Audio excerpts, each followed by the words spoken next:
In 2025, we've seen meeting Notetaker adoption go from 5 to 75% in a single year. Wow. I think as a startup moving towards Series A, the first problem to solve is the demand problem. So each post gets quite a lot of virality, that turns into demos.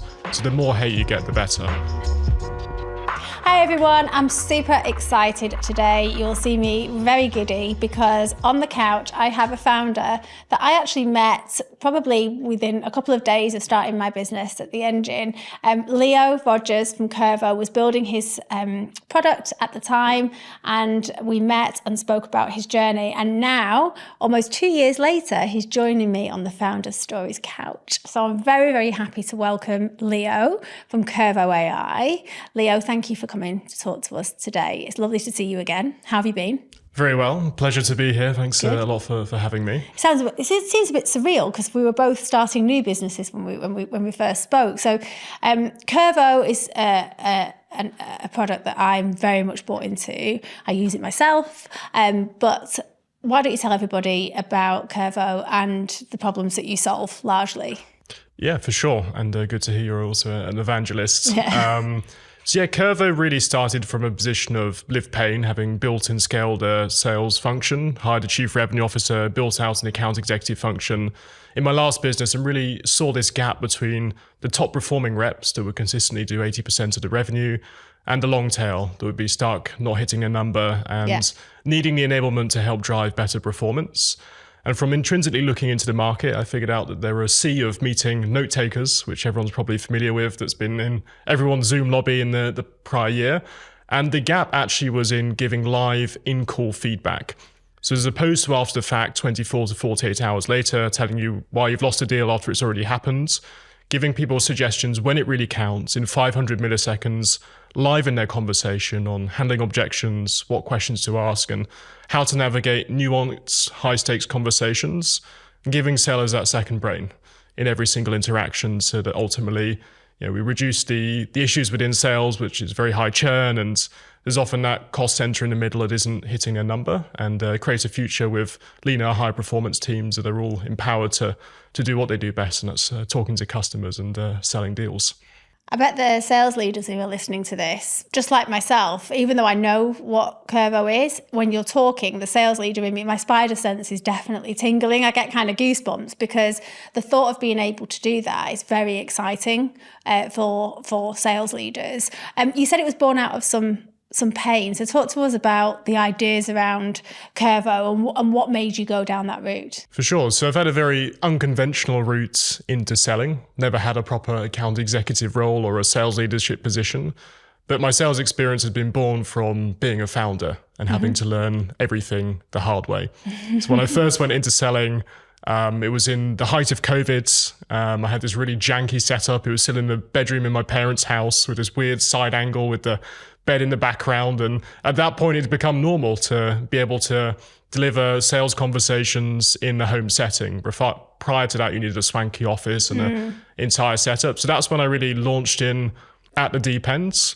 At the time, I can remember trembling, making the first cold call and getting my words slipped up.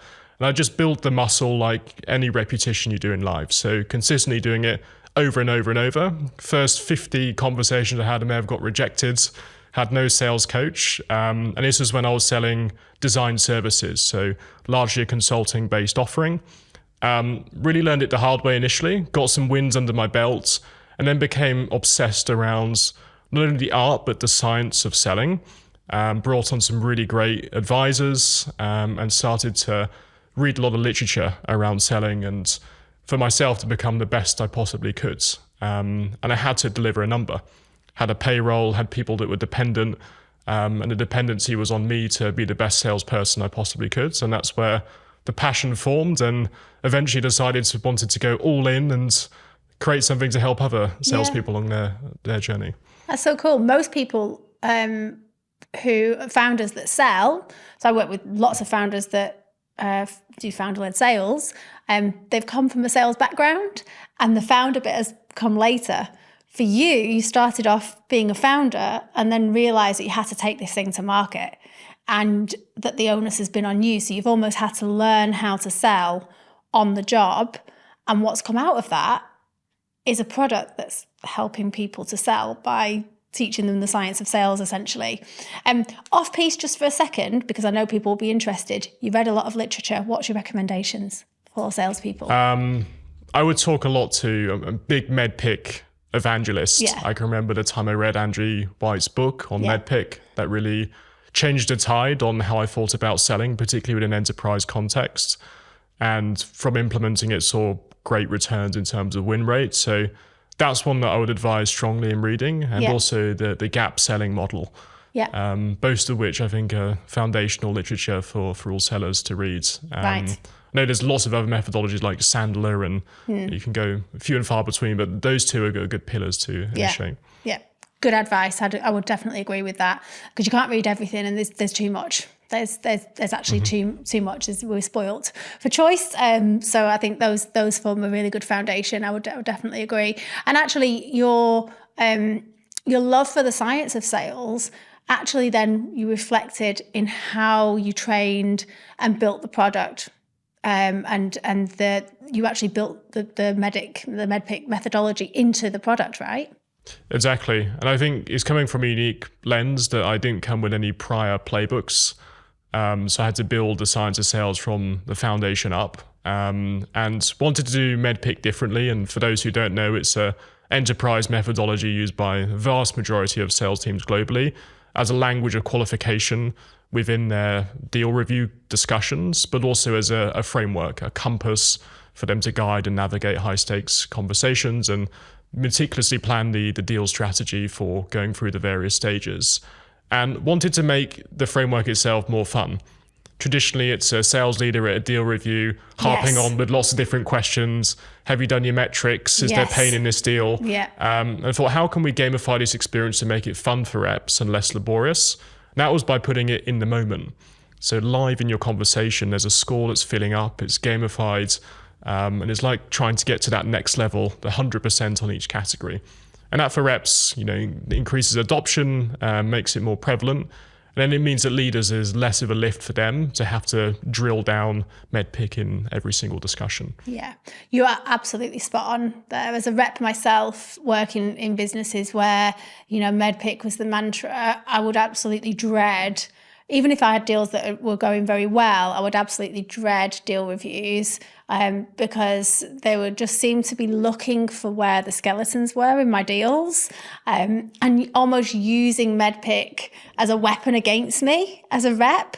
And so you're absolutely right, kind of bringing the fun into it. As it must have got more AEs kind of on the journey, and they now see the value of process and methodology, whereas before it was just something that they, like you say, kind of had to deal with in these awful meetings.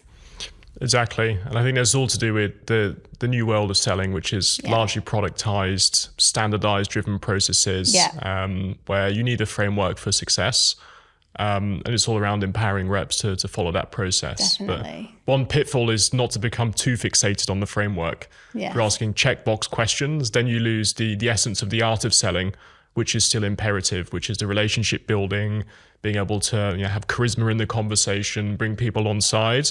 A lot of these innate characteristics still persist, and the framework's just the cherry on the top to help accelerate conversations. So the product then, for anyone that's confused, because actually we've kind of just got straight into it, the product is an enablement tool that's built into your CRM. So you have integrations with the main CRMs in the business, Salesforce, HubSpot, etc.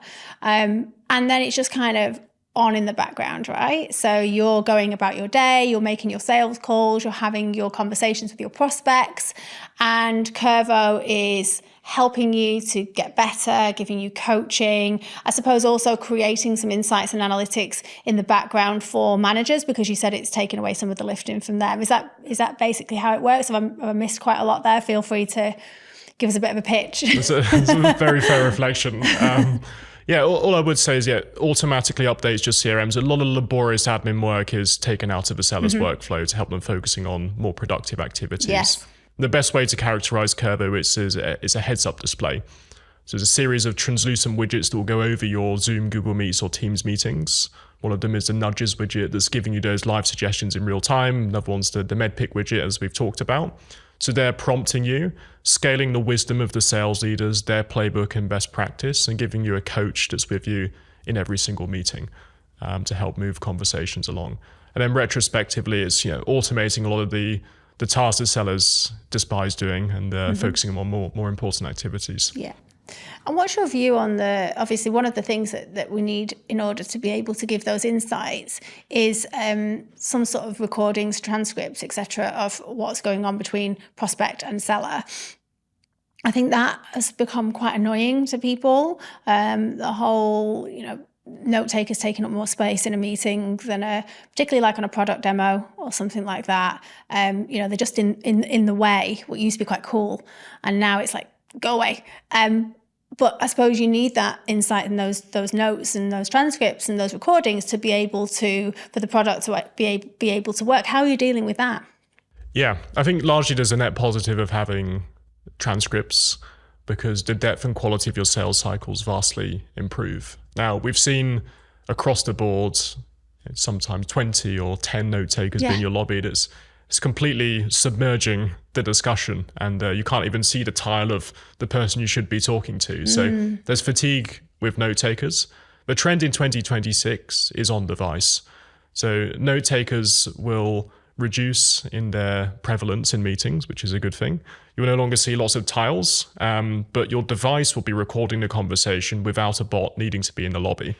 So using your microphone and your audio driver as a desktop app rather than simulated in the browser, and then pushing the meeting transcripts to a UI that you can consume after the fact. So we should start to see a trend in the opposite direction of note takers reducing in proliferation in meetings and then focusing on better experiences. Spoiler alert, you heard it here first. Leo's got the scoop on the note takers and what's going to happen in the future. That's really good news, I think, for me as well, because I feel like often, I'm working with teams and they go on to demos or they go into sales meetings, and you're right, sometimes you can't see the person that you need to be reading and bouncing off, and that makes things harder. So it's counterintuitive, really. I think it's a very interesting product. I've loved following the journey of Curvo. I'm sure you're just getting started. But before we go into the future, I want to take it all the way back. You're a very interesting guy. I think have always been somebody that I've enjoyed talking to, super intelligent. I can't help but have this preconceived idea that you were fantastic at school, and that you were a straight A student, and that you've had this very linear journey into foundership. So I'm interested to know whether I'm right about that, or whether I'm completely off. So tell us about your journey. Yes, that's interesting. It has indeed been the opposite, actually. It's been quite an unconventional journey. I can rewind and just talk to my schooling. So I went to comprehensive schools and originally from Bournemouth on the south coast of England, which is a much slower pace of life, unlike the hustle and bustle in London, and come from a very middle class background, nothing lavish or extravagant, a normal family. Father was a architect and mother was a music teacher. Nice. So professional parents. Quite creative as well. Quite a creative background, right? Yeah, creative backgrounds, and they drilled in the value of education. But I've always been quite contrarian and rebellious. Okay. So at school I did okay, but because I was the youngest in the year, being born in July, I felt like I had to work a lot harder to get the same outcome. So worked very hard for GCSEs, did okay, few A's, mainly B's, nothing too grandiose. And then when I got into A-levels, that's where it started to all go down the pan. Right. At that stage, I kind of given up on academia. I'd been running businesses since I was 16. I had design. I was building up the foundations of a design agency, and I was way more interested in designing apps than I was in learning about geography and all of these case studies and content. So first year of A-levels, I did pretty bad, failed the year essentially, and had to convince all of the course leaders to let me on a second year. And they were adamant that I wasn't going to do a second year, or I'd have to move to like a BTEC program, but somehow managed to convince them to. It's your first pitch. Yeah. You won your first deal earlier. Exactly, yeah. It was a closed one deal. Yeah. And then somehow made it onto the second year, and the same history repeated itself. So I ended up finishing A-levels with an ED and a U, which is abysmal grades. But largely that's because in the second year I had an unconditional offer for university, and that was kind of the nail in the coffin around why am I still working. So I focused on the business and doing my extracurricular activities, which I've always been more fascinated with than the academia side. The only reason I went to university was because of that unconditional. And then went there the following year, and then COVID happened. But yeah, It's another story. Yeah, a lot of stories have that bit in there, sadly, at the moment, which actually is an interesting time. Because it changed a lot of things, certainly for founders, depending on what they were building at the time. It was either fantastic or it was the end of the day. And you mentioned that you had already started to build businesses at the age of 16. So do you think that you were born? Do you think you were born founder? Do you think it's like that what you were born to do, or do you have a different view? It's a very good question. I think there are a lot of innate qualities that make founders. Curiosity is one. Going against the flow of the river and challenging the status quo, and wanting to lead and build something of your own. And I've always had these desires since a very early age. I can remember at school, I used to sell chocolate bars. So I wanted to do, as many people have, the chocolate bar business, in which I would buy them at Booker's on a discount, and then go and be the candy man at the school, selling everything at the time, and found that exciting. And of course, that was a area where you can make money from an early age. So that was one of the junctures. And then following that, started to get more serious about IT. And at this time, I'd built my first computer. So built all of the components, bought it all, and configured everything. And that was then the idea for the antithesis for wanting to build servers, build IT infrastructure. The first business was an IT business.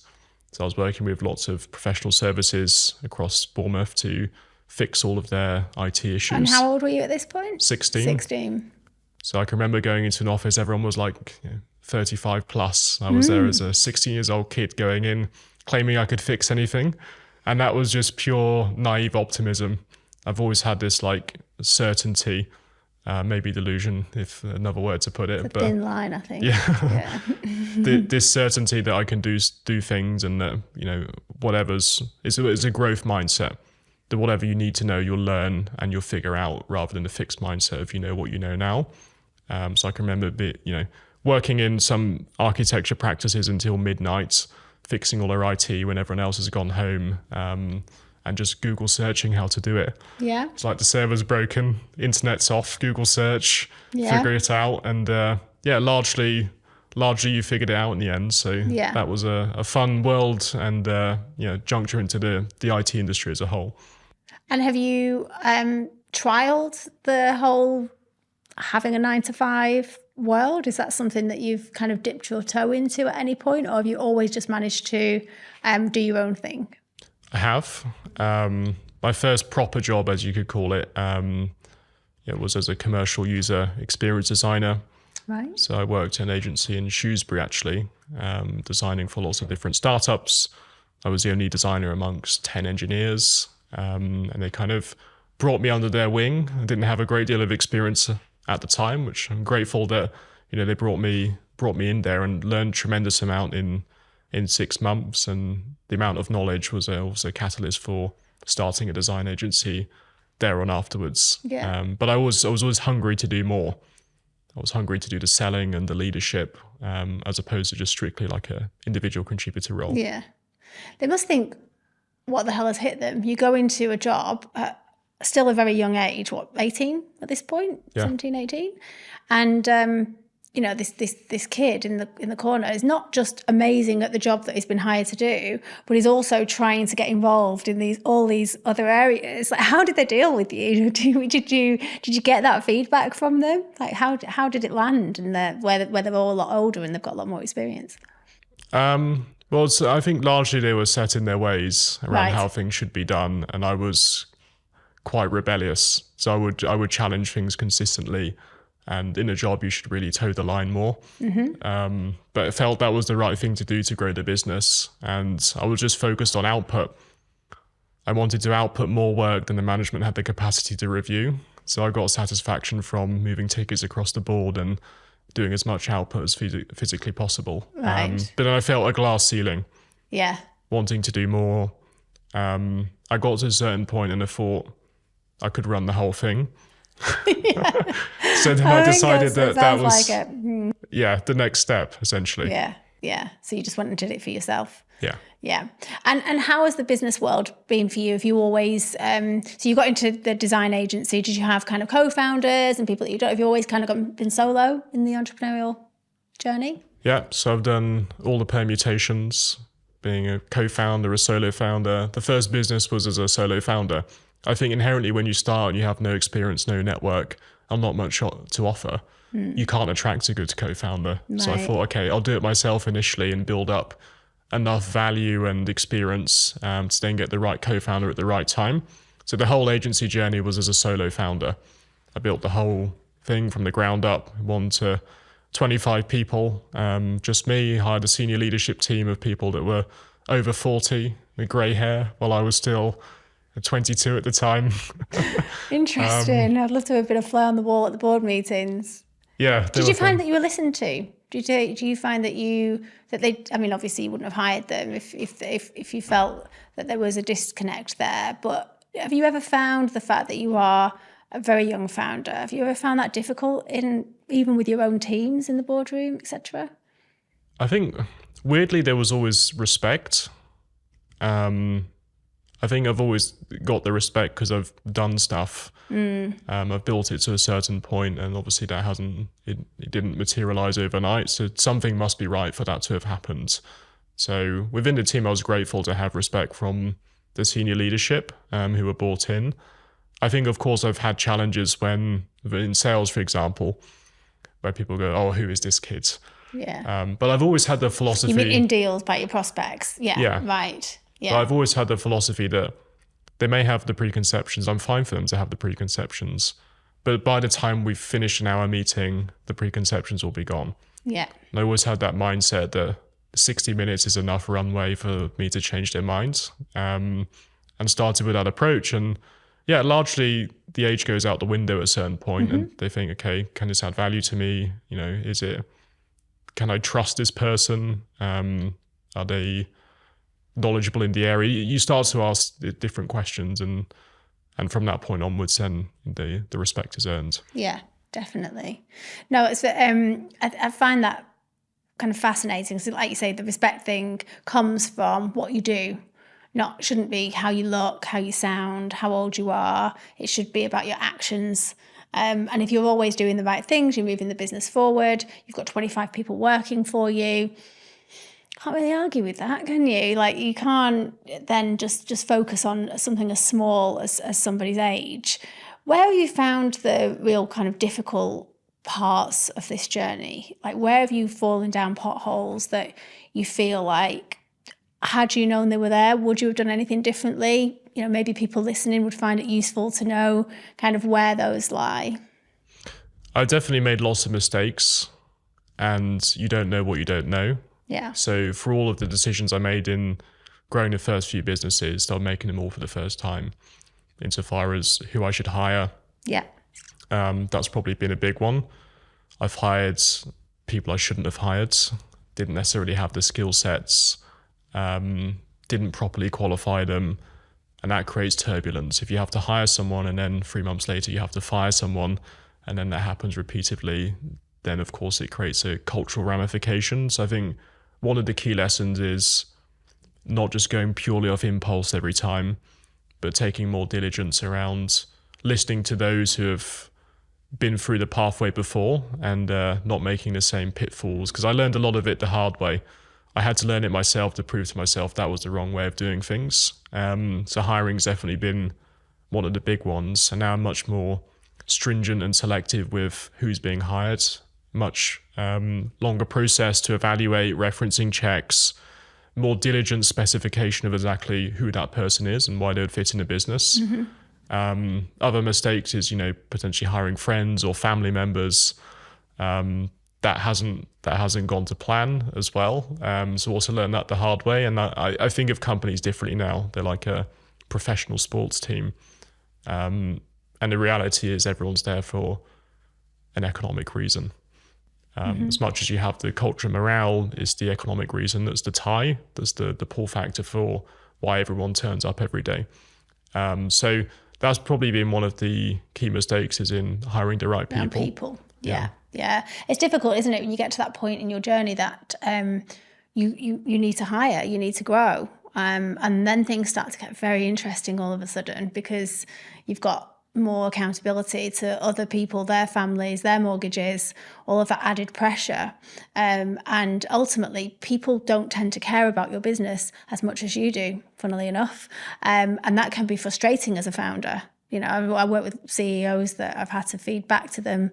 They need to stop expecting their teams to treat their business in the same way as they do, because for them it's a job.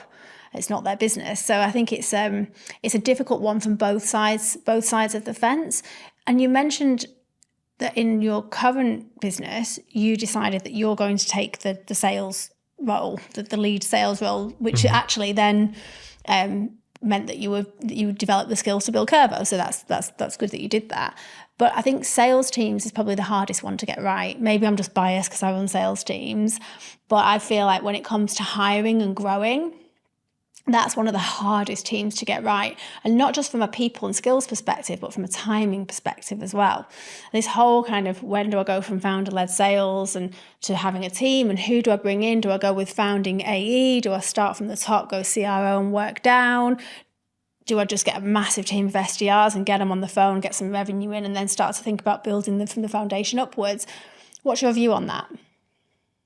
I've tried lots of different versions of this, and I've got a view of what works, talking specifically for SaaS companies.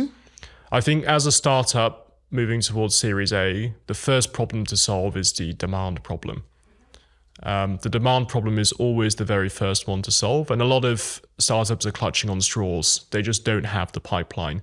And that means that they're less rigorous with disqualification. There's a lot of hot air. Yes. They're not speaking to the right people. And I think it all starts with demand, and a firm believer that the founder should be doing at least the first $1 million of sales before hiring anyone to do 360 selling like an account executive. So I think the first role to hire is after you've proven to yourself that you can run at least 5 deal cycles end to end. You've self-sourced the opportunity. It hasn't been from an investor introduction or from someone you used to work with. It's been a proper cold sale from the outset, where you've cold called the right person. You've used the collateral and the sales enablement material that you've built for yourself, and it's been successful and closed. Once you've done that 5 times, you're onto a formula. At that stage, you can then write the playbook. You can define the strategy for the go-to-market, the ICP.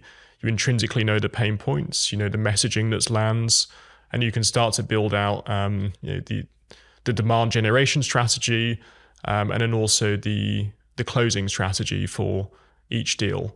Once you've defined the first version of the playbook, you're then ready to hire your first person to push on the demand piece. If you hire an SDR and you've never cold called, you haven't run a sales cycle from cold to finish, you're setting yourself up for failure, because you're not hiring a salesperson, you're hiring someone to experiment on your behalf. Salespeople will naturally decline in morale if they're going and doing your experiments for you. So you need to hand them a playbook, and you should want them to earn as much money as they possibly can. And that's giving them a playbook works, you validate it, and then you're in a position to actually coach that individual to be successful. You can listen back to their cold calls and say, hey, you haven't done a permission-based opener, or you haven't positioned the meeting in the right way. Without that experience, it's very hard to coach. And usually at the start, it can be hard as well to fully outsource sales or bring in a sales leader from very early, because of the fact you need the context and product and go-to-market are as one. They're not detached, siloed functions. So my view first is, how can you solve the demand problem? Demand problem starts and ends by getting in the trenches, validating it yourself, and then you make sales hire one. From sales hire one, they can then train, ramp, and onboard others underneath them. And then once you've crossed the first million, you're then in a position to hire an account executive function. And you should really be indexing on how fast can I ramp someone new. Ideally in 3 months, definitely less than 6 months, but they should be able to get to their quota. I think 750K is the average in SaaS, as fast as they possibly can, with everything you can arm them to be successful.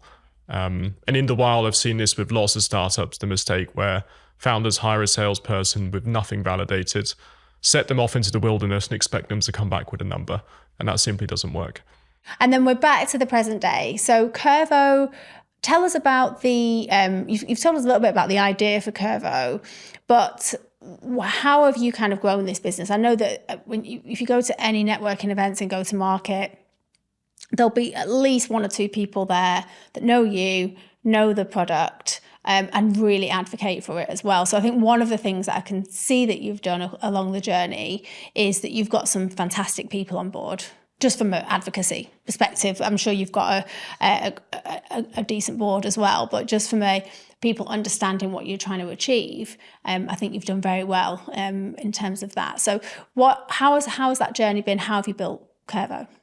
Sure. So I had a firm belief that the foundation of a business is not just product, but it's people. And bringing the right people in, it's not only in your own team, but it's in your community and network effects.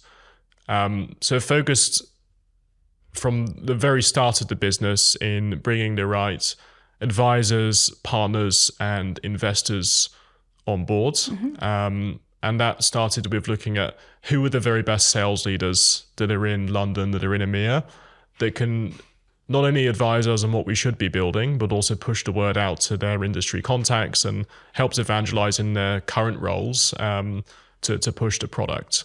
So onboarded a number of amazing sales leaders, the ex-head of growth at Adobe, IBM sales executives, ex-VP of sales at DocuSign, and wanted to focus on bringing these individuals in largely with skin in the game.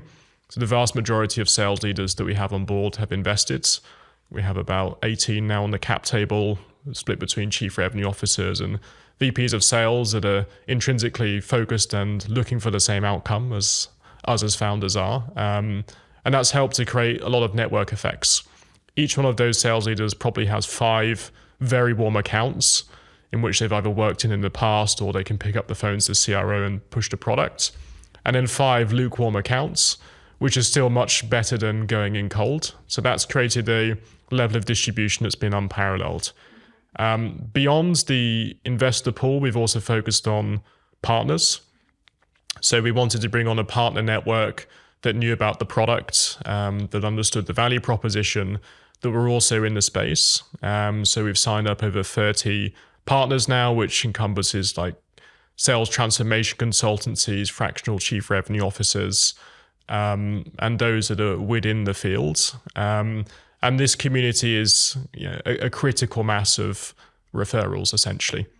And it means that for, 9 times out of 10, if you go to a go-to-market event, someone there is involved in Curvo in some capacity. Definitely.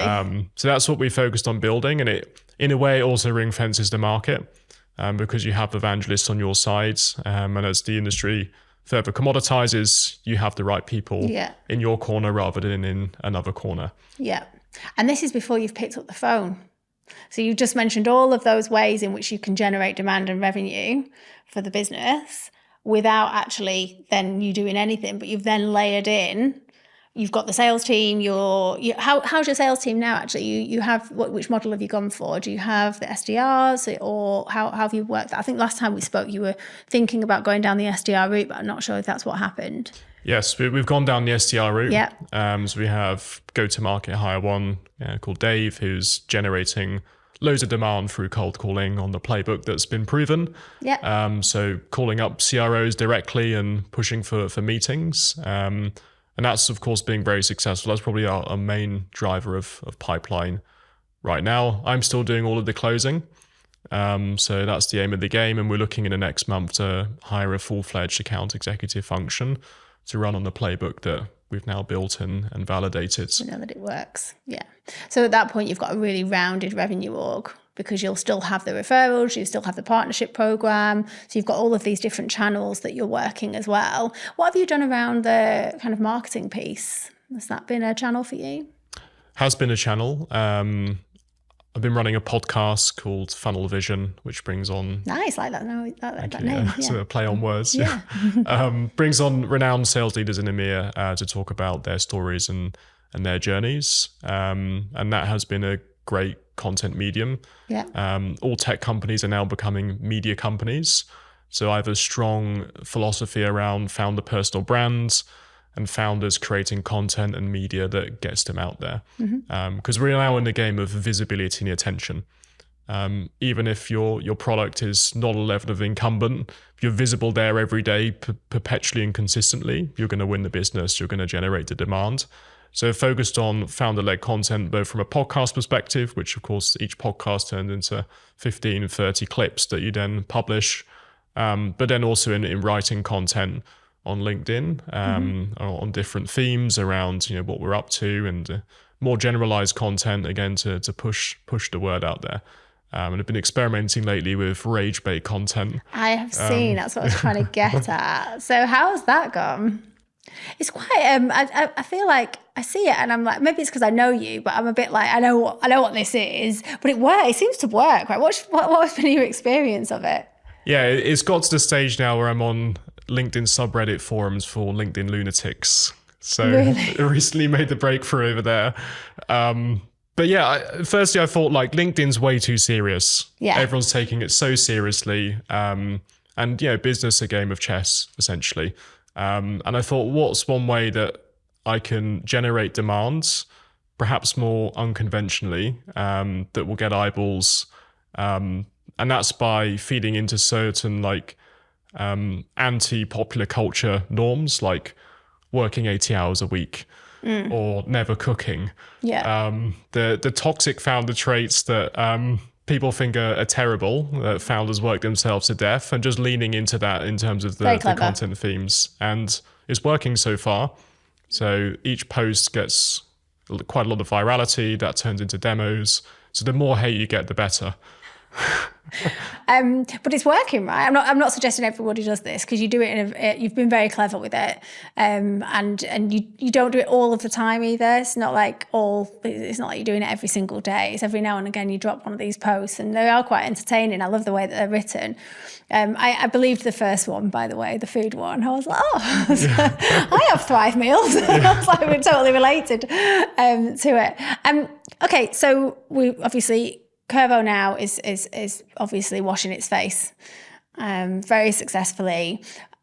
So I'm going to ask you about your ICP, because I'm assuming you've got that absolutely down now, and you've got your playbook. So where have you landed in terms of your market? So we've landed in a very specific place, and we have a few different ICPs. There's one that definitely has the highest propensity to buy, and that's pre-IPO software companies. So companies that have very mature sales enablement functions, those that want to take bets on innovation and to be at the forefront of their sales game, those are typically domiciled in San Francisco. San Francisco is definitely the beating heart of sales enablement and has the world's best sales teams operating at the top of their game. And we've targeted specifically companies that have between 100 and 200 full cycle account executives. Right. And those companies are largely selling technical, complex SaaS products. So dev tools has been one of the categories that we've been focusing on. And the challenge you have there is you have a commercial account executive that maybe has been in the game for 2 years, and they're selling to a chief technology officer and telling them how they can increase their developer productivity. And you can imagine the challenge there is in this knowledge performance gap, where a CTO is very unforgiving, is requiring extreme depth of technical context. The commercial AEs simply aren't able to address this. So we figured out that the technical product knowledge was one of the key gaps when selling these sophisticated database solutions or cloud infrastructure solutions. And that by bringing that to bear for an AE to make them sound like an expert and have the knowledge live in their meeting would be a way of closing the gap. So we've been focusing on those orgs, and it's been great because not only do we have the enterprise data, we've also set the benchmark on the pinnacle of the industry. So working backwards to laggards or traditional corporates or startups, we've already benchmarked at the Premier League. Anything at first or second or third division now can work up to the same level of efficacy within the sales org. So that's been largely the strategy. And how have you found your own knowledge gaps? Because you have gone straight into the Premier League, which comes with its own challenges. It's not a drill. You're speaking to very experienced salespeople that have, I'm sure, a very mature technology stack and really know what they're doing. So how have you found, I suppose, whilst you're doing the closing, it's okay because you don't have that knowledge gap. But how are you making allowances for the fact that your sales guys, if that's where they're going, they're going to have to be much, much better than most sellers? Yes. I think selling to sales leaders is a double-edged sword. Firstly, they're receptive to being cold called. They like the art of the game, and they like to hear you out to that extent. But they're also extremely unforgiving. Yes. If you run a poor sales cycle, if you don't follow up in an hour after the meeting, if you don't run proper discovery, they're going to run for the hills. So it means that our sales organization has to be extremely well-oiled, and it has to have very clear processes embedded, and everyone has to be trained to an extremely good standards. Yes. To then signal to the sales leader that our tool is also operating at the same level as our internal sales process. So I think in terms of the knowledge gap internally, one, we drink our own Kool-Aid, and Kvo helps Kvo sellers to sell more of Kvo to the sales leaders. But I'm focusing on enabling sellers to be closer aligned to the product function. I think within startups, what traditionally happens is engineers do their own thing, product managers do their own thing, and sales is somewhere over here. Sales only really gets the update when you do a new product release, or you've got a new product spec coming from product marketing, and they should actually be in the weekly conversations. They should be hearing the challenges the engineers are facing. They should be seeing the features that you're building, and they should be much closer aligned to the product. So I've focused on aligning salespeople to the engineers, and for them getting a much better depth of understanding. And from that perspective, then when they get into conversations with sophisticated sales enablement leaders, they can talk about tech stack integrations and how the market's changing, and also be able to deliver a level of thought leadership in the discussion around their hypothesis for transformation in the next year. And then, of course, it's our materials. So we've been creating very detailed playbooks that go through the process end to end, and look through all of the nuances in running a best-in-class sales cycle, to the quality and the research of the questions asked, to explicitly what type of collateral going into a second meeting we would have prepared, in the gap analysis slide per se, the level of brevity of the bullet points and the key messages we need to get across.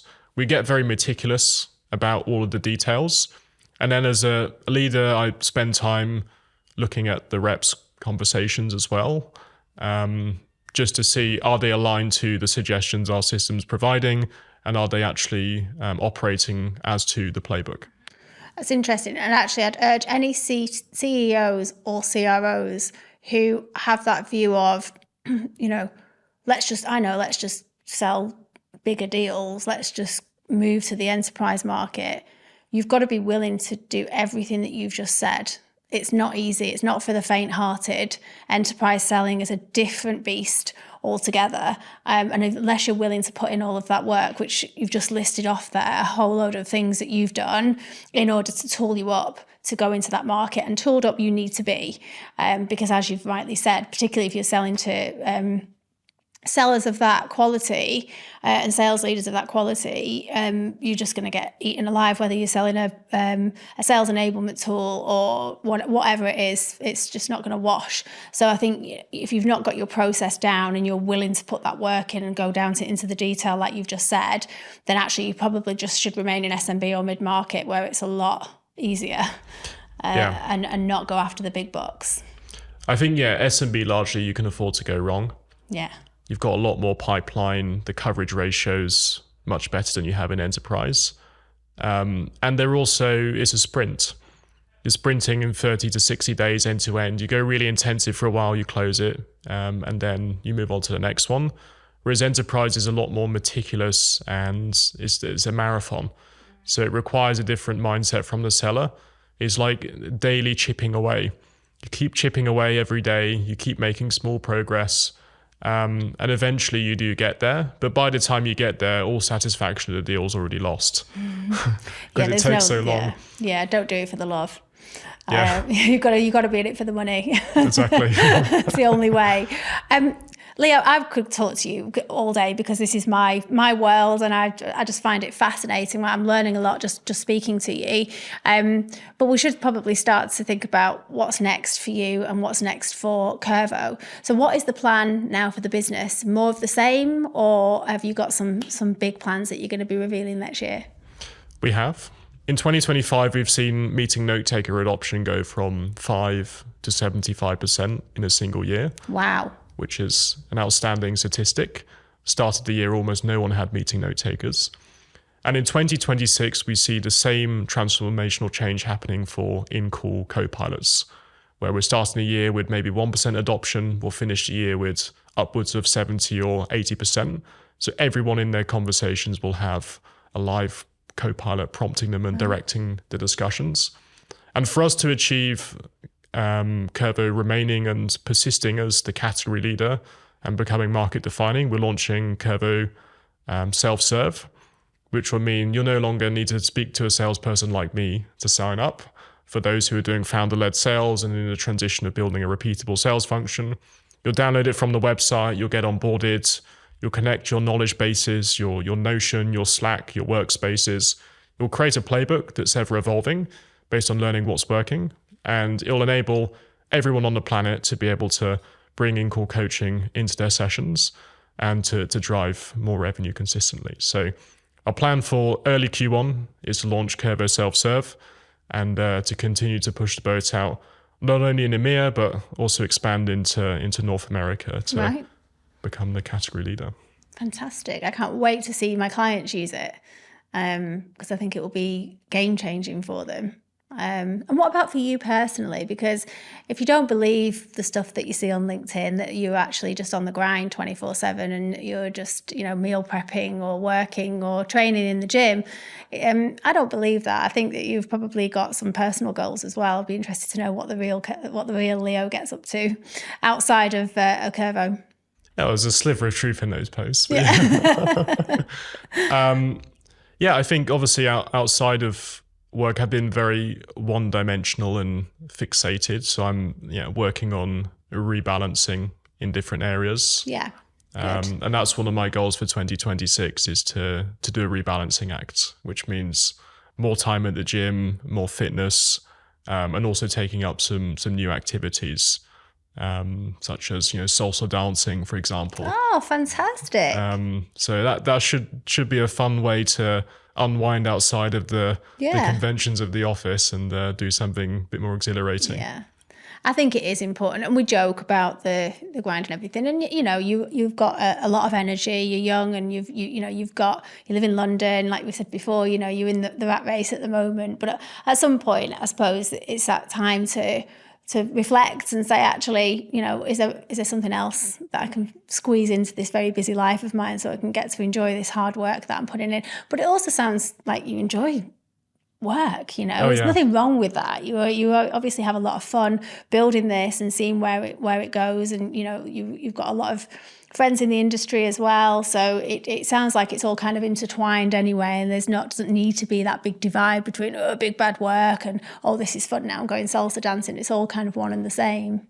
Yeah, I'm a firm believer in the notion of work-life integration rather than balance. Yeah, I think same. balance is running away from something that you don't like doing.